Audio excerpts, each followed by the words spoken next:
تخيل انك بعد كام شهر تبقى مطور مواقع. انت بتقول ايه يا باشمهندس؟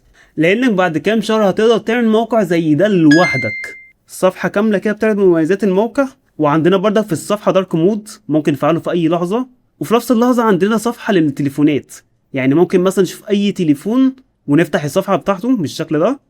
هو عندنا التليفون والصور بتاعته، ممكن نقلب ما بين الصور زي احنا ما عايزين، وعندنا تقييمات والاسم والوصف والسعر وكل الكلام ده. وعندنا كمان التعليقات، اللي هو التعليقات او التقييمات بتاعت التليفون ده. ومن اول ما تدوس باي ناو هيعمل لك النوتيفيكيشن اللذيذه دي.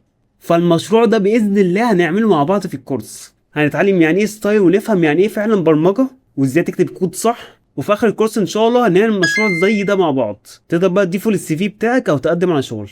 فالسؤال دلوقتي ايه هي تفاصيل الكورس، والكورس بينزل لا ينزل امتى؟ فبص يا معلم، الكورس ده ان شاء الله هنتعلم مع بعض فيه الفرونت اند او الواجهه الاماميه. يعني ايه يا باشمهندس؟ يعني هنتعلم ازاي نبرمج موقع ونصممه من الصفر. فاول حاجه هنتعلمها ان شاء الله ال HTML، وبعد ما نخلص ال HTML هنعمل مشروع مع بعض عشان اتاكد ان كل حاجه فهمتها. وبعدها ندخل في CSS ونفس الحاجه بالظبط. بعد ما نخلص ال CSS هنعمل مشروع بسيط عشان نطبق ال HTML وال CSS مع بعض. مشروع كده بسيط زي ده مثلا في المنتجات وستايل كده محترم. وبعدها ندخل في لغه مهمه جدا اسمها الجافا سكريبت.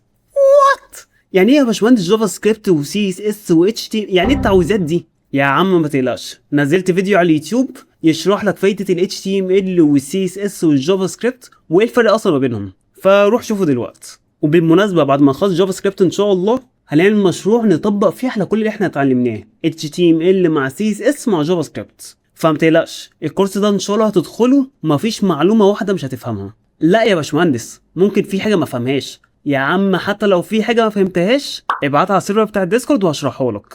مرضي كده؟ فبعد ما نخلص الجافا سكريبت هنتعلم حاجه مهمه جدا ومطلوبه في سوق العمل، حاجه عندنا في تطوير الموقع اسمها فريم ورك، اللي هي يعني رياكت او نيك جي اس يعني بشكل اصح. ايه هو الفريم ورك وبيعمل ايه بالظبط؟ ما تقلقش، في الكورس باذن الله هشرح لك. طب يا باشمهندس انا هعمل ايه بعد ما اخلص كل الكلام ده؟ بعد ما نخلص الكورس مع بعض هنعمل مشروع قوي بيطبق على كل اللي اتعلمناه مع بعض.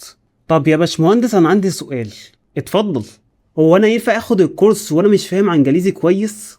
لا يا باشمهندس استنى، انا عندي كام سؤال. وهل هاخد شهاده تثبت ان انا خدت الكورس؟ والكورس هينزل امتى وفين؟ خلاص كده خلصت؟ عندك اي سؤال تاني؟ لا يا باشمهندس. بص يا معلم، الكورس ده ان شاء الله هيفهمك البرمجه من الصفر وبالعربي بالكامل، فولا محتاج تبقى فاهم انجليزي ولا اي حاجه، تتكلم عربي بس كده. وان شاء الله بعد ما تخلص كل لغه في الكورس هتاخد عليها شهاده. خلصت HTML هتاخد شهاده، CSS هتاخد شهاده. وبالنسبه للكورس هينزل امتى، هو المفروض كان ينزل النهارده بس للاسف حصلت مشكله، فهضطر ان انا انزله ان شاء الله بكره او بعده. طبعا لو بتشوف الفيديو ده بعدين فالكورس خلاص نزل، هتلاقيه في اول تعليق. وان شاء الله الكورس هينزل على المنصه، وكمان هيبقى عندك كده زي كويز او اختبار تقدر تحله بعد الحصه عشان تتاكد انك فاهم كل حاجه كويس. وطبعا لو في اي نقطه مش فاهمها تقدر تبعتها على السيرفر بتاع الديسكورد وهرد عليك.